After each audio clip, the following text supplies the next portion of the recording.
हमारे चैनल को सब्सक्राइब करने के लिए सब्सक्राइब के इस बटन को ऐसे दबाएं, फिर नोटिफिकेशन पाने के लिए इस बेल आइकन को ऐसे प्रेस करें और नोटिफिकेशन को ऑन कर लें। धन्यवाद। वेलकम साथियों, एक बार फिर एपिक एजू चैनल पर हम आपका स्वागत करते हैं और उम्मीद करते हैं कि भैया आप और आपका परिवार एकदम स्वस्थ होगा, मस्त होगा, बिंदास होगा। तो भाई इसी कड़ी में हम आपके लिए जो वीडियो है वो लेकर आए हैं हरियाणा सरकारी भर्तियों से संबंधित। हमारा नित्य एक उद्देश्य रहता है कि सच के लिए आवाज़ उठाए और अच्छे तरीके से आवाज़ उठाए, और ना ही हमें भाई कोई ऐसे बच्चे कांटेक्ट करे कि जो हमको बोले कि भाई हम पैसे देंगे हमारे लिए, ये बोलिए वो बोलिए।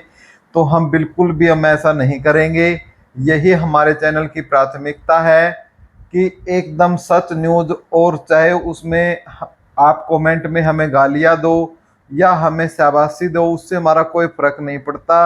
हालांकि मैं दिखाऊंगा कि हमारे लिए कुछ ऑनर्स की बात है जब मैं ग्रुप डी भर्ती की बात करूंगा, ठीक है। और साथ में आपको मैं बताऊंगा भी भाई हमने आवाज़ उठाई थी ग्रुप डी वालों के लिए, तो वो चीज़ें भी मैं आपको दिखाऊंगा। लेकिन पहले मैं बता दूं, इसमें हम ग्रुप जितनी भी हमारी 25,000 या 24,000 जो भर्तियां हैं उनके लिए क्या खुशखबरी है वो अपडेट आपको देंगे।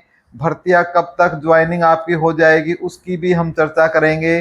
साथ के साथ आपको ग्रुप डी से संबंधित भी सारी अपडेट आपको समझाई जाएंगी, बताई जाएंगी। लेकिन उससे पहले रिक्वेस्ट है भाई कि प्लीज प्लीज चैनल को एक बार क्या कर दो, सब्सक्राइब कर दो। सब्सक्राइब करने का तरीका वीडियो के थ्रू में मैंने बता दिया है, जो बिल्कुल फ्री ऑफ कॉस्ट है, ठीक है। और हमारे साथ आप टेलीग्राम वगैरह पर भी जुड़ सकते हो। तो भाई एक किसी हमारे जो व्यूवर ने हमें ये एक ग्रुप है कॉम्बैक्ट ग्रुप 60 के नाम से एक ग्रुप है भाई, ठीक है, ये भेजा है। और इसमें आपको मैं दिखाता हूँ भाई कि कॉम्बैक्ट ग्रुप ने ये लिखा है, आप खुद देख लीजिएगा कि thank you epic edu YouTube, यानी हमारे चैनल को स्पेशल थैंक यू लिखा है। और नीचे लिखा है टू सपोर्ट अस, बहुत कम है जो आप जैसे इंसान जो सच्चाई, अच्छाई और होनेस्टी को बिना कहे सपोर्ट करते हैं।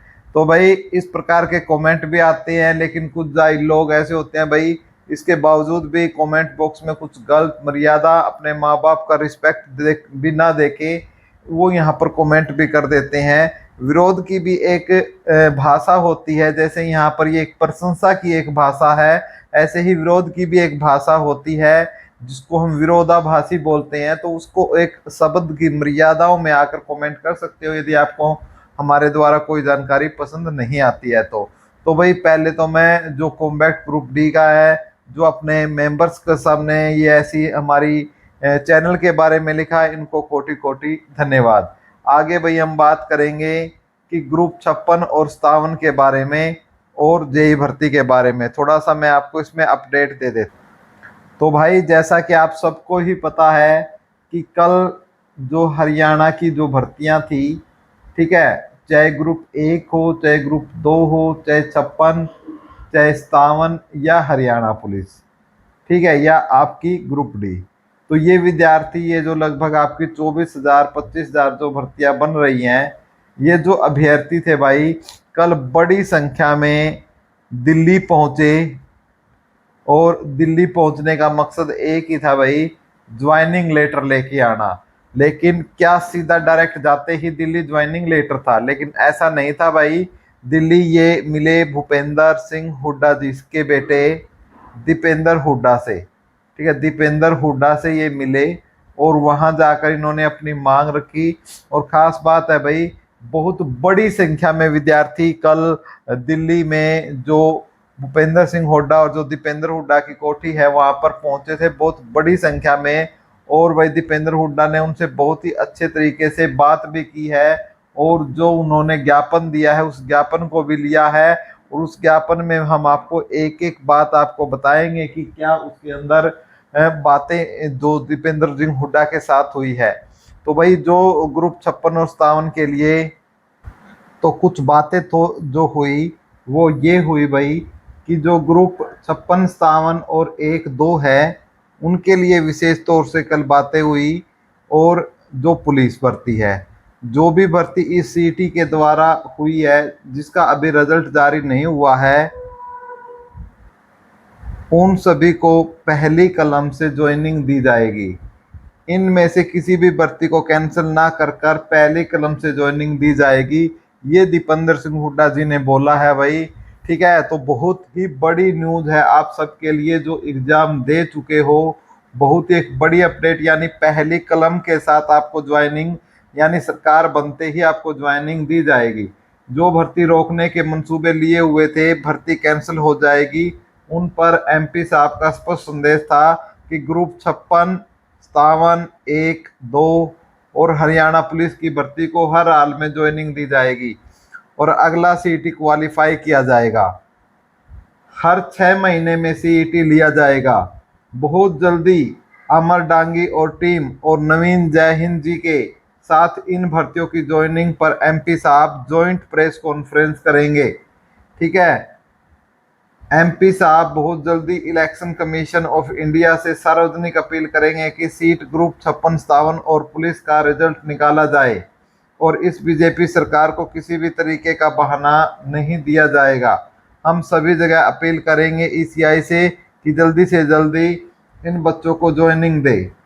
सीईटी ग्रुप 56, 57, 1, 2 और पुलिस की ज्वाइनिंग दी जाएगी। ये बात कांग्रेस अपने चुनावी घोषणा पत्र और मैनिफेस्टो में शामिल करेगी। एमपी साहब ने स्पष्ट कहा है कि किसी भी कीमत पर जिसका पेपर हो चुका है उनको घबराने की जरूरत नहीं है। कांग्रेस सरकार बनते ही तुरंत ज्वाइनिंग दी जाएगी। तो भाई क्या क्या जो बात थी ये सारे मैंने आपको पॉइंट बता दिए हैं। और जो नेक्स्ट जो एग्जाम के लिए यदि मैं बात करता हूँ, नेक्स्ट जो एग्जाम है जो आपका सीईटी का, उसके लिए भी मैं आपसे चर्चा करना चाहता हूं। जो सीईटी 2024 होगा उसके लिए तो अब कुछ साथी सोच रहे थे कि कांग्रेस सरकार आएगी। ठीक है, कांग्रेस सरकार आएगी और सीईटी को खत्म करेगी। तो देख लो भाई, ये खुद बोल किसके हैं?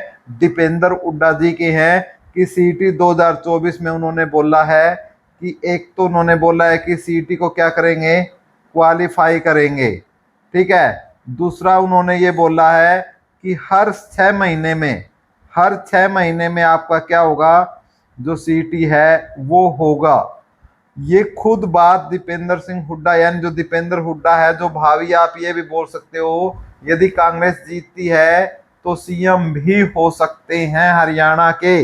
उनका ये बयान निकल कर आया है कि क्वालिफाई किया जाएगा, 6 महीने में सीट होगा। यानी जो सीईटी को ये बोल रहे थे कि कांग्रेस आते ही पहले झटके में खत्म करेंगे, यही बात जो दीपेंद्र सिंह हुड्डा के पापा भूपेंद्र सिंह हुड्डा ने बोली थी भाई, बिल्कुल पब्लिकली बोली थी कि हम आते ही पहली कलम के साथ हम जो ये सीईटी है इसको खत्म करेंगे, फैमिली आईडी को खत्म करेंगे, प्रॉपर्टी आईडी को खत्म करेंगे पहली कलम से। तो देख लो भाई, बाप कुछ बोल रहा है। ठीक है, बाप कुछ बोल रहा है और बेटा कुछ बोल रहा है। तो भाई अब क्या होगा? तो इसलिए मैं जो सीईटी की तैयारी कर रहे हैं सभी साथियों से एक बात जरूर कहना चाहता हूं कि आप हर स्थिति में अपने एग्जाम की जो तैयारी है वो जरूर रखें, कि इस भरोसे ना रहे कि सरकार सीईटी को कैंसिल करेगी। तो सीईटी के पैटर्न के अनुसार आप अपनी तैयारी जरूर करते रहें। और जो ग्रुप 56, 57 वाले भाई हैं उनको भी जवाब मिल गया होगा, हरियाणा पुलिस वालों को भी जवाब मिल गया होगा आपका रिजल्ट क्या आ रहा है। अब मैं यहाँ पर एक चीज बता देता हूँ भाई, जो हमारे ग्रुप डी के साथी हैं, ठीक है, उन्होंने ये चीज स्पष्ट देख लिया होगा कि इसमें जो ऊपर बात दीपेंद्र सिंह हुड्डा ने बोली है, ग्रुप डी के बारे में ऐसा कुछ नहीं बोला गया है। कहीं जिक्र नहीं किया गया है कि आते ही आपको डिपार्टमेंट दिए जाएंगे, आते ही आपको डिपार्टमेंट दिए जाएंगे, आते ही आपको जो पोस्ट है आपको वो दी जाएगी, आते ही ग्रुप डी वालों के जो 2018 वाले हैं उनको प्रमोट किया जाएगा। ठीक है, कहीं भी ऐसा नहीं बोला गया है। तो भाई साथियों, अब देख लो क्या राजनीति हरियाणा की भर्तियों पर चल रही है। सारी चीजें मैं आपको समझाने की कोशिश कर रहा हूँ। और भाई एक खास बात, जो 2 गुटों में बट गए हैं 10,997 और जो 3774, मैं इनके लिए एक खास संदेश छोड़ना चाहता हूं भाई। आप लोगों से रिक्वेस्ट है कि आप 2 ग्रुप न बनाओ, सिर्फ एक ही ग्रुप बनाओ और HRD से एक ही आपको मांग करनी चाहिए कि हम सभी को एक साथ जल्द से जल्द इलेक्शन से पहले हमें क्या दिए जाए, डिपार्टमेंट दिए जाएं, हमें डिपार्टमेंट और पोस्ट दी जाए, सभी के सभी जो लगे हैं इन सभी को। ठीक है, आप अलग अलग होकर सिर्फ अपने फायदे के बारे में सिर्फ सेल्फिश मत बनो भाई, सेल्फिश बनने से कुछ नहीं होता। यदि आपको मोटिवेट होना तो मैं आपको ये बोलता हूँ, एक नई वेब सीरीज आई है, मैं नाम लिख देता हूँ, द रेलवेमैन। द रेलवेमैन एक नई वेब सीरीज आई है भाई, ग्रुप डी वालों, जो 13,567 है। सभी को मैं बोलता हूँ, ये जो जुड़ के जितने भी बनते हैं या जितने प्लस बनते हैं, तो आप एक बार वेब सीरीज देख लीजिए द रेलवेमैन। यदि वो वहां लोग यदि अपने अपनी बात सोचते तो आराम से निकल सकते थे, जो भोपाल गैस त्रासदी हुई उसमें अपने और अपने परिवार को लेकर, लेकिन उसके बावजूद भी उन्होंने खुद मरकर लोगों को बचाना ही उचित समझा। तो ये आप देख सकते हो भाई, इसीलिए मैं बोलता हूँ कि स्वार्थी ना बनो। और जो अपने ये छोटे भाई है जो बाद में ज्वाइन हुए हैं आपसे, इनको पहले ही मार पड़ चुकी है भाई 1.5 लाख की इकोनॉमिकल मार, तो इनको पहले ही पड़ चुकी है। 1.5 लाख रुपए तो इनको पहले ही आपसे, जो 10,997 बच्चे हैं, इनमें 3774 में ऐसे बहुत से बच्चे होंगे जिनके अंक 10,997 में बहुत से बच्चों से ज्यादा होंगे, लेकिन उसके बावजूद भी इनको इकोनॉमिकल मार पहले ही पड़ चुकी है 1.5 लाख की। लेकिन अब हम आगे सरकार से मांग करते हैं, यदि हमारी वीडियो सरकार तक पहुंचती है तो हम सरकार से ये मांग करते हैं कि जितने भी ये बच्चे हैं 10,997 प्लस 3774, इन सभी को एक साथ डिपार्टमेंट दिए जाए, एक साथ डिपार्टमेंट का वितरण किया जाए, और इनको एक समान, हम ये भी मांग करते हैं सरकार से कि इनकी जो ज्वाइनिंग है वो मार्च महीने से ही मानी जाए, जब से 10,997 की है। और सैलरी भी भाई, ठीक है, सैलरी भी इनको इसी से मार्च 2024 से ही दी जाए, जब से 10,997 को दी गई है। और यदि आपके सिस्टम में फॉल्ट था, आपका सिस्टम खराब था, तो जो ये 3474 बच्चे हैं इनका क्या कसूर है। तो हम सरकार से ये पुरजोर मांग करते हैं और ग्रुप डी भर्ती का हम समर्थन करते हैं, और जल्दी से जल्दी आचार संहिता में ही इनको जल्दी से जल्दी क्या किया जाए, डिपार्टमेंट दिए जाए। भाई हमारी एक टीम HRD पहुंची थी, जहां हम कुछ बड़े अधिकारियों से तो मिल नहीं पाए, लेकिन भाई वहां हमने मिला तो वहां पर भाई स्पष्ट बना कर दिया, जो 3774 वालों के लिए बोला था कि पोर्टल खुलेगा या नहीं, तो उन्होंने ये बोला है कि भाई इलेक्शन के बाद खुलेगा। तो इसलिए जो 3774 भाई है भाई, सब इकट्ठे होकर HRD पहुंचो। और हम तो लगातार जा ही रहे हैं, आवाज जहां जहां जरूरत होती है वहां उठा रहे हैं, फिर भी जब आप खुद जाओगे तो इसका इम्पैक्ट ज्यादा पड़ेगा। तो जय हिंद साथियों, जय श्री राम साथियों, यही अपडेट थी। वीडियो को ज्यादा से ज्यादा शेयर करें, लाइक करें, चैनल को सब्सक्राइब कर लें। Thank you so much.